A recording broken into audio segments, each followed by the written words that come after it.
My name is Nicola Toumba. I was born in 1945. My village was Aradipu in the state of Larnaca in Cyprus.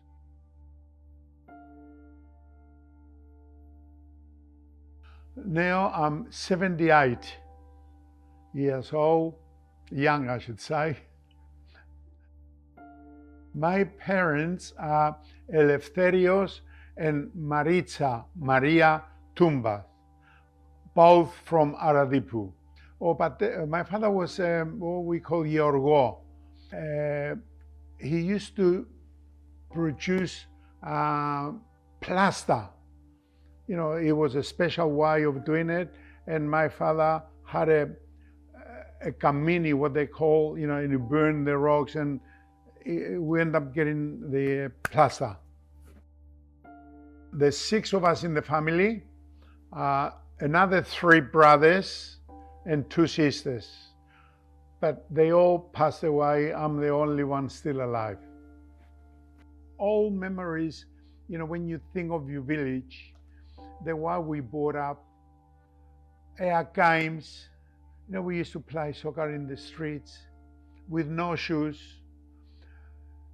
We used to try to kick the ball, but we used to kick the rocks, and we end up seeing the doctor or take the nail off. All these things are in you. You know, you remember all these things. That's things that you can't forget, the village life. Unfortunately, I've been the last one in the family. I haven't met any of my grandparents from either side, my mother or father. Well, when you're young, nobody enjoys school, especially in the village. But I haven't finished state school because of that was during the war between the Cypriots and the English. And they closed our schools because we put a Greek flag on our schools. So we had a couple of years, no school. That was in the year I recall, in 1956, 57. I recall that I was in grade 5 then when they shut our school because there was a Greek flag on our school instead of English flag. Well, I follow all my brothers the apprenticeship of being a builder. That was a good trade then. You know, my 2 brothers were builders, and they were good ones too. And I thought I'll follow the footsteps. But things turn out, I end up in Australia, and we could not work in Australia as a builders. Different way of working. I left Cyprus in 1962. 62. It was 28th of October, our national day, and I was leaving for Australia. I recall one of my teachers says to me, "Come on, Nick, get in the queue, we do the parade around the village." And I said, "Mr. Gallis, see you later, bye-bye." He says, "Where are you going?" And I said, "I'm going to Australia."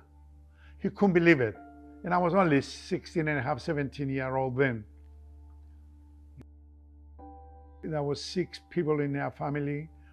The 4 of them end up in Australia, and I felt lonely in Aradipu in Cyprus with my 2 old parents. And I used to say to my parents, "I want to go to Australia." And my mother says, "No, why? I lost the other 4. I don't want to lose the 5th one." But luck, God wanted me to come here and meet the rest of my brothers. And I'm here today. We left Cyprus 28th of October, and we arrived in Sydney 25th of November. With the then Patrice. It was one of the ships that it was 1 month to come, 1 month to go back and pick up other from the same village, from all over Cyprus. You know, a lot of Cypriots then they were just wanted to get out. That was in 1962. We left Limassol. It taken us 28 days, I think, to arrive in Brisbane. One of my brothers, Harry, he came to Sydney and picked me up from the port of Sydney, and we flew to Brisbane. I was so excited, getting the plane. And when I came here and I met all my brothers and sisters and the families, I just could not believe what I missed in my younger days, you know, back home all by myself. When I first came here, I used to live in Brighton Road with my sister and my brother, Harry, in the shop at Hawthorne. You know, back in Cyprus, the last 2-3 years of our side school, we learned English. But because of the war then, we tear up our English books and we didn't want to learn English. And then 2, 3, 4 years later, I'm on the ship, come to Australia with no English at all. But I was lucky enough to work with my brother at a grocery shop or little corner store, and that's where I learned all my English. The biggest reason, you know, I was with my family again. I met a family something that I didn't have back home. A lot of nephews, which, you know, I used to fight with them, and I still do. Nearly the same age as me, which it was fun then to be with them. They will teach me some English. They used to tease me the way I was speaking half Greek, half English, until today, actually.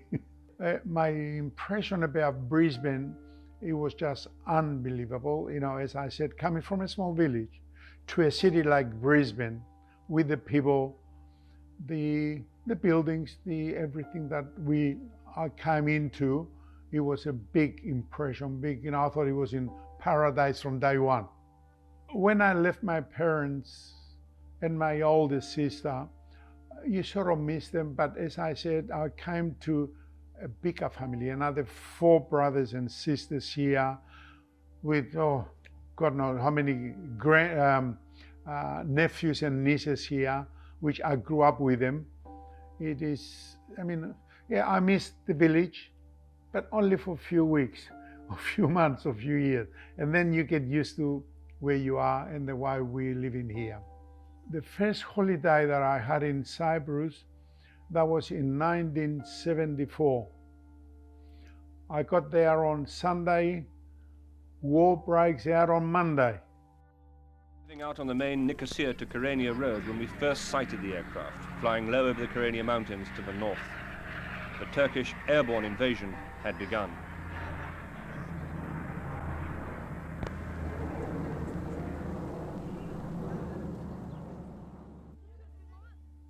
And I was stuck there.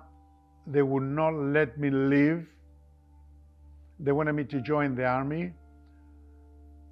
But being an Aussie, somehow I managed to get out of it. I didn't serve in the army, but it was a bit scary.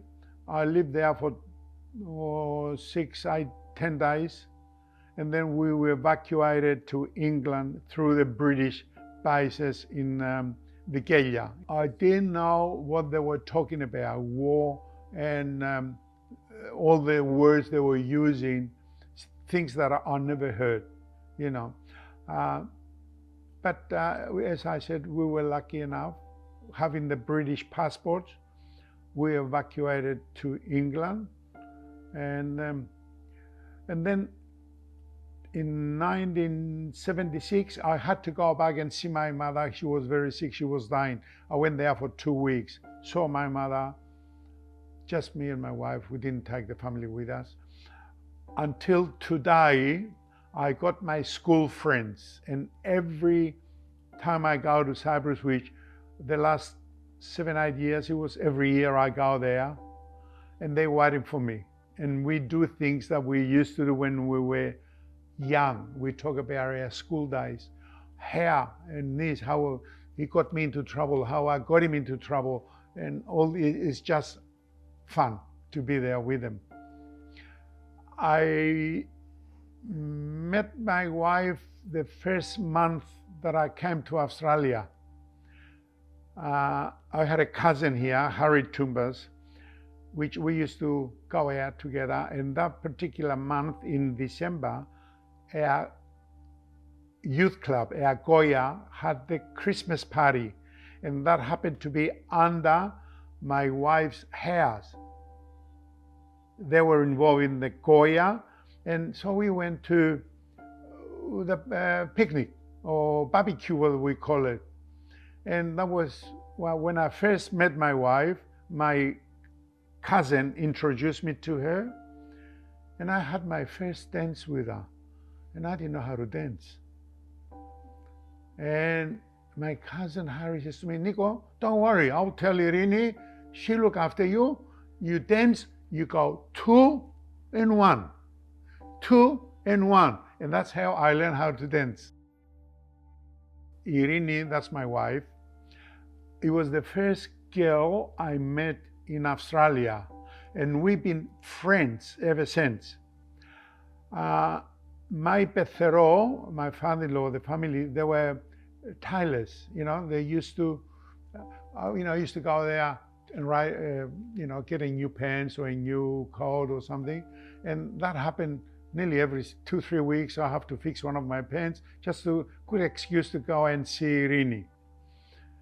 And we got to know her very close until once I had a talk with Irini και της είπα, Irini, θα έρθω να σας, I'm going to come and ask the hand from your father. And she was so excited. So I sent my whole family for what we call proxenia. And that day, my father didn't get the answer yes. When he got home, he nearly killed me. You send us to Papa's family and they don't want us. Anyway, after a week, my Pethero, John Papakonstantinou, they were the tailors in Hardgrave Road. They were well known to our parish.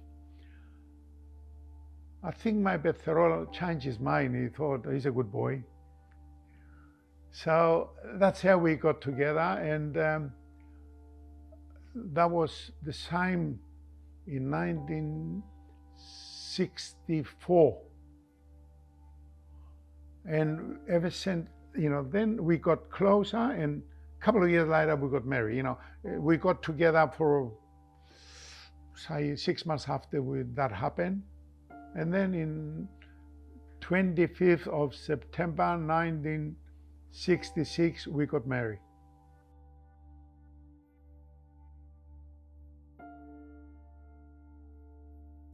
And we're still together, believe it or not.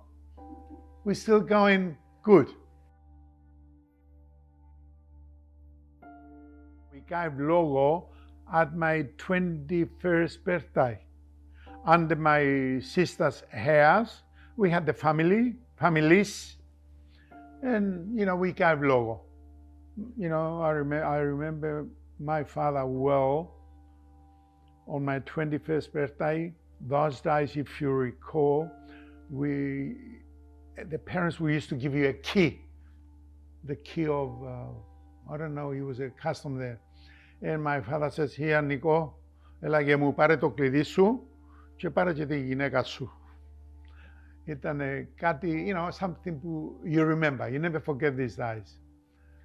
Of course, we got married into St. George Church in South Brisbane. The then priest was Father Gregory Sakellariou. Kumbari, it was Stathi and Amelia Kambouris. The reception, it was at Lennon's Hotel in George Street. My brother put me in his business as a partner, And we stay at his house for 6 months or more, 8 months, until we fixed our house. My father-in-law gave us a house at Louisa Street, Highgate Hill, but it was beyond living in, and it's taken us a while to fix it the way we wanted it. And we moved there. With children, our first one, it was our son Lefteri, and then our second one, it was our daughter Aspasia, that Sula, what we call her. And then we had a break, we got our own business, and when you get into business, you start working, work, and you forget about family. And then something happened then, and we said, hey, we gotta have an extended family. I had all my brothers, they had my oldest sister had 10 kids, and the others, they had 5 each. And everybody used to tease me, hey, you're only gonna have 2 kids. So we started a second family. We had the third, Irene was pregnant, but unfortunately we lost a boy. And then we had Maria, which is my mother. And then we had Joanne, which is my father-in-law, Yanni, John. So we got 4 kids, all married, of course. I got 8 grandchildren, boys, and 1 girl. And also the only girl, she got married and she's got 2 lovely kids. So I got 2 great-grandchildren, Yorgo and Maria. When we got married with my family, we traveled a lot. I took my kids to a lot of places. Especially in 1998, we had a long overseas holiday. We stayed in Athens.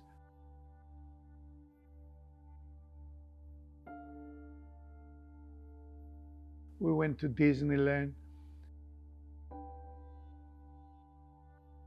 Of course, Cyprus and Rhodos for a little while. Been in the building trade. My 2 brothers and myself, we bought a block of land at West End and we built some units. That was a good start for us. And then, when I went in the city with my other 2 partners, the Italian and the Australian, we bought a building in the city, which, just to save our business. We all had business there. I had a snack bar. The Italian guy, it was a barber shop, and the Australian, he had the chemist. So we bought the building so they won't get kicked out. And a few years down the track, we sold it, and we retired by then. I was 42 when I gave up work, but that didn't stop me doing things, helping my son into business, and be a little bit involved in the investments here and there. The name of my snack bar, it had a good name there. It was owned by another Greek, Steve Frilingas, well known to Brisbane, and they called it Top Hat Cafe in Queen Street, corner Queen and Wharf Street. And that shop, my wife Irene and I, we made it really work very well for us. I love cooking. I learned from the shop in the city, but when I retire, being home all day by yourself or whatever, I just get sick of sitting doing nothing. So I started doing a bit of cooking, and that bit of cooking is sort of make me. The more I do, the more I want to do. I cook for my 4 kids. Panigiri time, I'll spend days cooking. Sweets, baklava.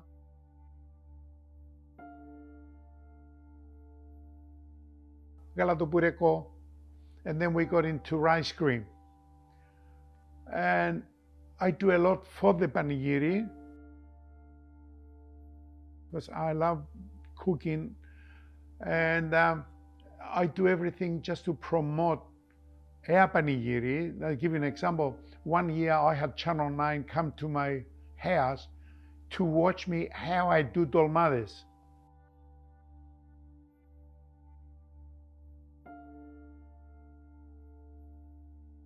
Playing tabli with Michali Manes, it was the most successful panigiri that year.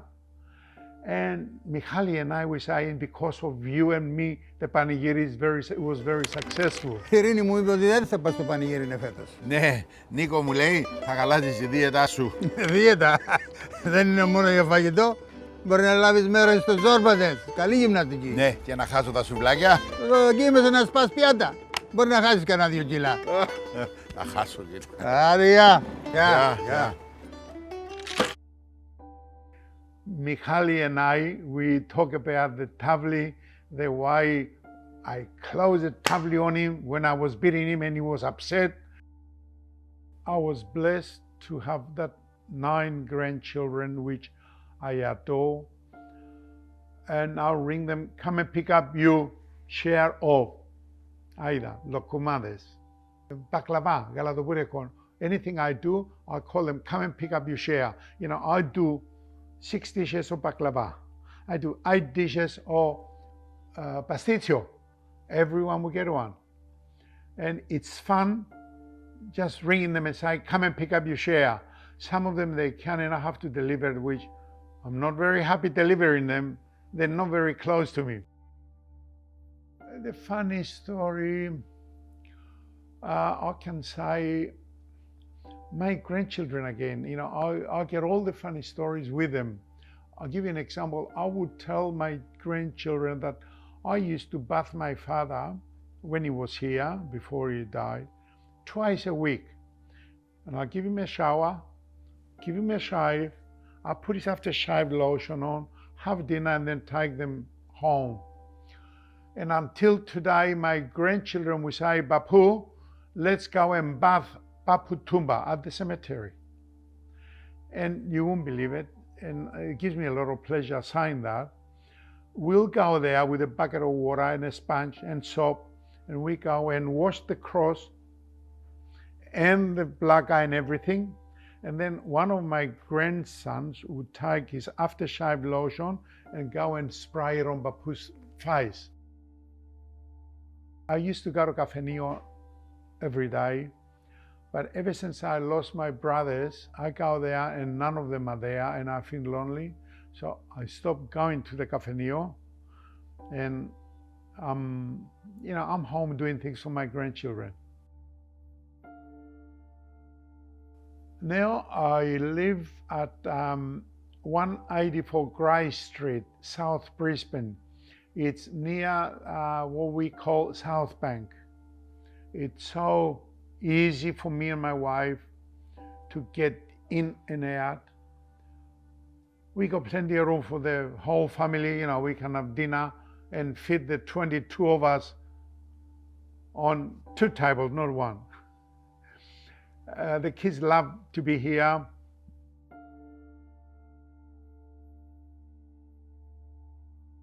I'm trying, I'm pushing them, I'm helping them. I guide them to follow Papu's or the parents' footsteps as I follow my parents' footsteps.